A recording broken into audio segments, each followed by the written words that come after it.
नमस्कार दोस्तों, लीजिए न्यूज़ 20 राजस्थान में मैं आपके साथ मुकेश कुमार गुर्जर। और आज हम एक ऐसी शख्सियत के पास पहुंचे हैं जो इन दिनों चर्चा में है, माता दीन पनियार जी। सर, आपका हमारे चैनल में स्वागत है। वेलकम साहब, आपको बहुत बहुत धन्यवाद। माता दीन जी, सबसे पहले हमारा सवाल आपसे यही है कि आप कुछ दिनों से सोशल मीडिया के माध्यम से, मीडिया के माध्यम से चर्चा में आए हैं। बहुत ज़्यादा चर्चा आपकी आए दिन हो रही है। क्या आपने दान अभी से देना शुरू किया है या इससे पूर्व भी आपने दान कहीं दिया है? 6 नवंबर 1999 से दान देते आ रहा हूँ मैं। तो जितनी जो हैसियत थी 100, 200, 500, 1000, 2000, 5000 रुपए की, वो 99 से देते आ रहा हूँ। 25 साल हो गई दान देते देते। तो अच्छा। पहले छोटा दान दे रहे थे, वहाँ ढाणी ढपानी में गांव में छोटे तहसील स्तर से कर रहा था। आज धीरे धीरे धीरे हम थोड़ा बड़ा इनकम हुआ, बड़ा प्रॉफिट हुआ, तो हमने बड़ा देने लगे। तो सर, पहले कहीं न कहीं आप कम दान कर रहे होंगे जो अब जो कर रहे हो उसके अनुपात में। हाँ, पहले कम कर रहे थे हम। मान लो जैसे गांव के क्षेत्र में, गांव में हुआ, अड़ोसी पड़ोसी गांव में हुआ, तहसील में हुआ, जहाँ भी कोई गौशाला हुई, मंदिर हुए, छोटा दान दे रहे थे उस टाइम में। अब सर, आपके अंदर पैसे कई लोगों के पास होते हैं लेकिन दान बहुत कम लोग कर पाते हैं। आप उन लोगों की श्रेणी में आते हैं जो एक अच्छी इनकम के साथ, अच्छे खासा पैसा होने के बावजूद एक दान जो करते हैं। आपके अंदर ये प्रेरणा कैसे जगी? क्यों, मतलब आपको ये सब कुछ करना अच्छा लगता है? ये मेरे बुजुर्गों की, मेरे दादाजी और मेरे पिताजी की गाइडलाइन रही है। दादाजी मेरे को, माल मोटूराम पनियार जी ने मेरे को, जो मेरे दादा थे, वही मेरे को ये रास्ता दिखा के गए थे कि आप कहीं भी जो भी कुछ कमाएं तो उसमें से कुछ 5-10% पैसा आप जरूर दान धर्मों में, वो मंदिरों में, गौशालाओं में, या कोई शिक्षा के क्षेत्र में, चिकित्सा क्षेत्र में गरीब लोगों की मदद करना। तो सर, अब तक जैसे आपका हमने सुना है कि आप 101 मंदिर बनाने का जो लक्ष्य लेकर के चल रहे हैं। मंदिरों के अलावा भी कई सारे, जैसे अभी आपने कह भी दिया है कि आप दूसरे कई जगह जैसे गरीबों के लिए भी काम कर रहे हैं, गौशालाओं के लिए भी काम कर रहे हैं। कहीं न कहीं मंदिरों के अलावा जैसे शिक्षा को लेकर के भी आपने कहीं कुछ किया है बड़ा? हाँ बिल्कुल, जहाँ हमारे आसपास क्षेत्र में जो स्कूल हैं, बच्चों को एक प्रोत्साहन राशि भी हमने दी है। कुछ साइकिलें भी मैंने बांटी हैं स्कूलों में, प्राइवेट स्कूलों में। मेरे नज़दीकी ही गाँव में जो स्कूलें थी, उनमें जो भी हेल्प हुई थी, उन स्कूलों के लिए हमने मान लो कुछ कुर्सी टेबलें भी दिए, पंखे वगैरह भी दिए, कूलरें भी बांटी है, वाटर कूलर भी लगाए हमने। जो जो छोटा मोटा सहयोग हमारे से हो रहा था वो कर ही रहे थे। गरीब बच्चों के लिए, मतलब जो भी पढ़ाई के लिए फीस वगैरह की व्यवस्था नहीं थी, वो भी दी हमने। बच्चों की स्कूल ड्रेस, किताबें नहीं आती तो वो भी हमने हेल्प की। और जिन परिवारों में बच्चियों की जैसे शादियां होती थी तो उनमें कहीं फर्नीचर की व्यवस्था भी की गई, कहीं वो गहने जो बनते हैं सोने चांदी के, वो भी हमने हेल्प किए। कुछ मान लो जैसे रसोई की व्यवस्था होती है, बारात की व्यवस्था के लिए, उनके खाने दाने की व्यवस्था है, किसी का टेंट की व्यवस्था, ये तो हम लगातार चलते आ रहे हैं करते हुए। तो हर दिन, हर प्रतिदिन कोई ना कोई हमारे साथ, मतलब जो भी हमारे 100, 200, 500 रुपए की जो मदद होती है गरीब लोगों की हम हेल्प शुरू से करते हैं। 25 साल हो गई ये चीज़ें करते हुए। तो कि अब तक आपने कुल कितना दान जैसे आप कर चुके होंगे? अभी तक जैसे मान लो कोरोना महामारी से पहले मैं लगभग मेरे दादाजी की यादगार में कहीं पानी की टंकी बनवाई है, तो कहीं छोटे मोटे काम करवाए, कहीं हेडपम्प भी लगवाया है मैंने, कहीं बोर भी करवाई है, कहीं में पशुओं के जो खेल वगैरह जो हैं, पानी की टंकियाँ वगैरह ये बनवाई हैं। तो टोटल कोरोना पहले मैंने 52 लाख रुपए खर्च कर चुका था। एक दादाजी की यादगार में करता हूँ, जहाँ भी जो करता हूँ। मंदिरों में छोटे मोटे काम होते थे वो भी मैंने करवाए हैं। और कोरोना के जस्ट बाद में हमने, और आज तक लगभग 21 करोड़ रुपए दान धर्मों में खर्च किए हमने। जी।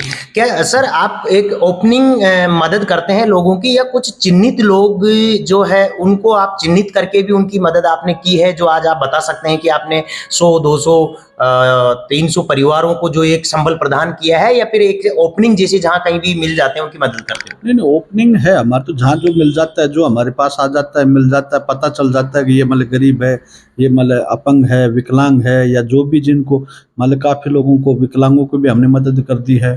किसी को जो जैसी व्यवस्था हुई, हमने जिस तरीके की उनकी आवश्यकताएं थी उनकी लगभग किया है हमने। कई जैसे स्वयंसेवी संस्थाएं भी होती है, क्या स्वयंसेवी संस्थाओं के माध्यम से भी आपने कहीं सहयोग किया है? नहीं, ऐसे अभी तक कहीं स्वयंसेवी संस्थाओं से नहीं किया हमने तो पर्सनल जाके दिया, हमारे दादाजी की यादगार में दिया। किसी को अगर कोई भिखारी भी अगर आ गया है तो उस भिखारी को भी हमने 10 रुपया भी दिया, तो दादाजी की यादगार से दिया मैंने कि भाई ये मेरे मोटूराम जी, मेरे पनिहार जो मेरे दादाजी हुआ करते थे, और वो मेरे को ये चीज़ सिखा के गए, तो ये 10 रुपये आपके जो भी बनते हैं, आपका जो बनता है हमारे पास वो ले जाओ आप। सर आपके गांव में आपने कुछ ऐसा विशेष किया है कि आज आपका गांव कह सकता है कि हाँ हमारे लिए पणियार जी ने, माता दीन जी ने उनके पिताजी की पुण्यतिथि या उनकी यादगार में या कुछ एक बहुत अलग कुछ हटके आपने किया है, ऐसा कुछ है? हाँ किया है ना मैंने। मेरे जो मेरा गांव है छाट का है, तहसील बानसूर में पड़ता जी। है। वैसे मैं खोरी में रह रहा हूँ, जी। और पुराना जहाँ मेरा गांव है उस गांव के अंदर मैंने मंदिरों के लिए पानी की खेड़ वगैरह, टंकियाँ वगैरह जो भी है मैंने बनवाई। और अभी मैंने मेरे दादाजी के यादगार में एक गांव में पानी की बोर करवा के प्रत्येक घर घर में मैं पानी के नल सिस्टम लगवाए हैं मैंने।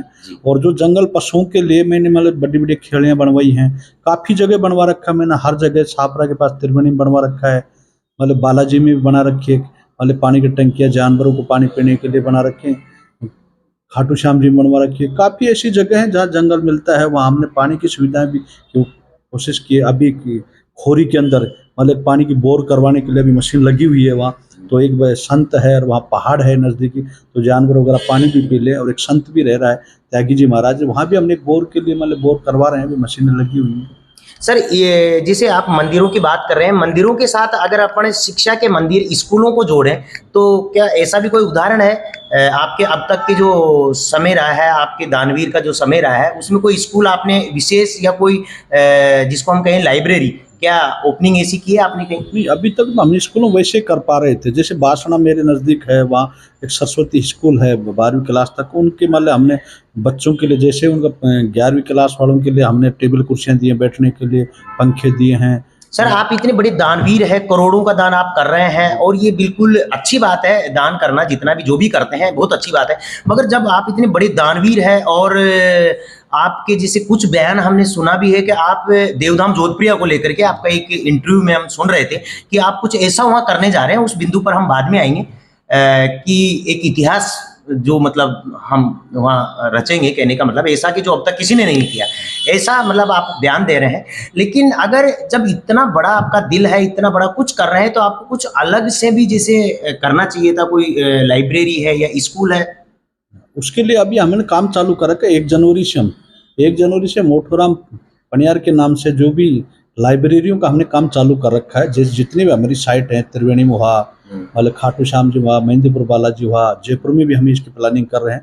परंतु सबसे पहले हम मेहंदीपुर बालाजी से अपनी एक लाइब्रेरी और कंप्यूटर सेंटर डाल रहे हैं, बच्चों के लिए और सर्व समाज के लिए डाल रहे हैं। किसी के भी बच्चे वहाँ अपनी तैयारी कर सकते हैं, पढ़ सकते हैं। उनके लिए मेहंदीपुर बालाजी में हमारे एक MRDS किसान बाजार जो बनाया है, उसी में हमने काम चालू कर रखा है। लगभग लेंटर डल चुका है उनके ऊपर, और जनवरी तक हम उनका मतलब एक वाईफाई अच्छी आसपास की जो जयपुर जैसी, सीकर जैसी, कोटा जैसी मतलब शहरों में जो लाइब्रेरियाँ मिलते हैं उस जैसा मतलब हम वहाँ बनाकर दे रहे हैं। उस एक निःशुल्क करके दे रहे हैं, सार्वजनिक दे रहे हैं कि सब सर्व समाज के लोग वहाँ जाकर अपनी तैयारियाँ कर सकते हैं। जी सर, जैसे कि अभी आपने कुछ दिनों पहले आपका कुछ इंटरव्यूज हुआ था, उसमें आपने बोला था, जैसे भी मैंने बोला है कि देवधाम जोधपुरिया को लेकर के आपकी एक बहुत बड़ी सोच है और आपने कुछ कहा भी है। तो क्या कुछ बताएंगे हमारे इस इंटरव्यू के माध्यम से लोगों को कि आप ऐसा क्या करने जा रहे हैं कि वहाँ मतलब लोग आपको याद करें? जोधपुर देवधाम जिस दिन पूछूंगा उसी दिन घोषणा कर पाऊंगा इस चीज के मामले में। तो मैं पहले कुछ नहीं कहता। या तो वो मान ले वहाँ जो भी समाज के लोग बैठे हुए होंगे या वहाँ की कमेटी जो निर्णय लेगी वही करके आ जाऊंगा। अच्छा, तो सर जैसे कि अब से पूर्व आप कभी जोधपुरिया गए? नहीं, कभी नहीं गया मैं जोधपुरिया, गया ही नहीं। जोधपुरिया का मेरा लक्ष्य था कि जिस दिन जाऊंगा, जिस दिन मेरे को बाबा ने बुलाएगा, और बुलाए तो इस तरीके से बुलाए कि मैं एक हिंदुस्तान के अंदर, जैसे आज मान लो मैं बालाजी गया हूँ या चौमोरिया धाम पे गया हूँ, तो चौमोरिया में पहली बार ही गया हूँ। नहीं, जयपुर ही रह रहा था मैं काफ़ी वर्षों से, पर चौमोरिया पहली बार गया। तो पहली बार गया तो आज हमारा राजस्थान या अन्य अन्य स्टेटों में हमारा ट्रेड चला। तो ऐसे हम जब देवधाम जाएंगे जोधपुरिया, तो अब हमारा ट्रेड पूरे हिंदुस्तान क्या वर्ल्ड में चलेगा, ऐसा कोई लक्ष्य लेके जा रहे हैं। जी बिल्कुल, देखिए वो एक वर्ल्ड की अगर आप जिसे बात कर रहे हैं तो बिल्कुल वैसे स्थान भी अंतर्राष्ट्रीय स्तर का तीर्थ स्थल है। और जैसे बाहर से वहाँ लोग आते हैं अंतर्राष्ट्रीय लेवल से, जिसे वहाँ दान पेटियां ओपनिंग होती है तो वहाँ विदेशी करेंसी भी निकलती है, डॉलर निकलते हैं और कई सारे जैसे आप देखते होंगे। और बहुत बड़ी आस्था है वहाँ, लाखों लोग श्रद्धालु वहाँ पहुँचते हैं। और इसके अलावा जैसे आप और एक राष्ट्र को लेकर के आपकी क्या सोच है? इसके लिए क्या है कि हम उस अपने देवधाम जो है हमारा एक कुलदेव मानते हैं हम इसको, देव महाराज को। तो इसके लिए हम ऐसा करने जा रहे हैं कि लोग उसको देखने आए। आज जैसे हमारा ट्रेड चला हुआ, हमको जानता पहचानते, गरीब परिवार से जन्मा इंसान हूँ, मजदूरियाँ कर करके हमारे पिताजी ने, दादाजी ने हमारे पढ़ा लिखा कर बिजनेस करवाया। हम आगे जैसे आज हमारे को देखने आ रहे हैं कि माता दीन पनियार है कौन, कैसा है, ये 3 महीने में 2 महीने में कैसा है, ऐसे चमका। ऐसे ही हम जोधपुर देव धाम आएंगे तो लोग देखने आएंगे, धाम को भी देखने आएंगे, जोधपुर देव धाम है कहाँ से, कैसा नहीं है। जहाँ जहाँ मान लो एक गुर्जर समाज ही जानती है, पर हम उसको सर्व समाज में लेके जाएंगे, सर्व समाज के लोग वहाँ जोधपुर पहुँचेंगे। ऐसा कोई हम लेके आने वाले हैं। अभी वो हमारे दिल से हम नहीं कह सकते, क्योंकि वो चीज़ें हमारी इच्छा आती हैं देने के लिए, और वो चीज़ें सर्व समाज वहाँ बैठेगा और वो जो कमेटी निर्णय लेगी वो ही फैसला करके आएंगे। क्या माता दीन जी, आपका विचार फ्यूचर में राजनीति का है या फिर क्या? नहीं, हमारा कोई राजनीति का, हमारा सोशल वर्क करने का, समाज की सेवा करेंगे, हम सर्व समाज की सेवा करेंगे। एक व्यक्तिगत अलग समाज के भी नहीं कि भाई गुर्जर समाज। जब गुर्जर समाज की बात करें तो मेरे क्षेत्र में जहाँ मैं रह रहा हूँ, बानसूर तहसील में छांटका गाँव में, मतलब 1-2 मकान है गुर्जरों के, बाकी तो सर्व समाज ही है वहाँ। तो मैं तो समाज को लेके भी सारे समाजों को साथ लेके चलो, जहाँ जहाँ जा रहा हूँ वहाँ। अभी पिछले दिनों हमारे सैन समाज ने हमारे को एक नारायणी माता का प्रोग्राम करवाया था, तो हमारे को इनवाइट किया, तो हमने वहाँ भी मान लो कि पर्सनल समाज के लिए नहीं रखा, हमने ये कहा कि एक धर्मशाला बना कर देंगे और सर्व समाज की बना कर देंगे। सर, आप इस मुकाम तक पहुंचे हैं, इस मुकाम तक पहुंचने के लिए आपको क्या क्या संघर्ष करना पड़ा होगा? बहुत कुछ आपने जिसे आप बहुत कुछ आपने संघर्ष किया होगा, उसके बाद में आप यहाँ पहुंचे। आप युवाओं को लेकर के, जैसे युवाओं की फ्यूचर को लेकर के युवाओं को क्या प्रेरणा देंगे, क्या संदेश देना चाहते हैं? युवाओं के लेकर ये है कि आज जैसे हमने अपने माँ बापों का, गांव का नाम, तहसील का नाम, जिले का नाम, स्टेट का नाम जैसे हो रहा है, आज माता दीन पनियार चला हुआ है, इस तरह हम भी युवाओं से ये रिक्वेस्ट भी करते हैं और उनसे हमारे से मान हाथ जोड़कर एक विनती भी है उनसे कि वो लोग मान नए युवा जो हैं, अब ये जो गलत प्रवृत्ति में, गलत रास्ते चलना, इन पे ना जाके अगर कहीं बिजनेस करें, कहीं नौकरी करें, और ऐसा बिजनेस करें जिससे कि 1 नंबर और ईमानदारी और सच्चाई से चलें और अपने माँ बापों का नाम रोशन करें, अपने देवी देवताओं का नाम रोशन करें, अपने मान लो समाज का नाम रोशन करें, अपने गांव का नाम रोशन करें, अपनी तहसील का नाम रोशन करें।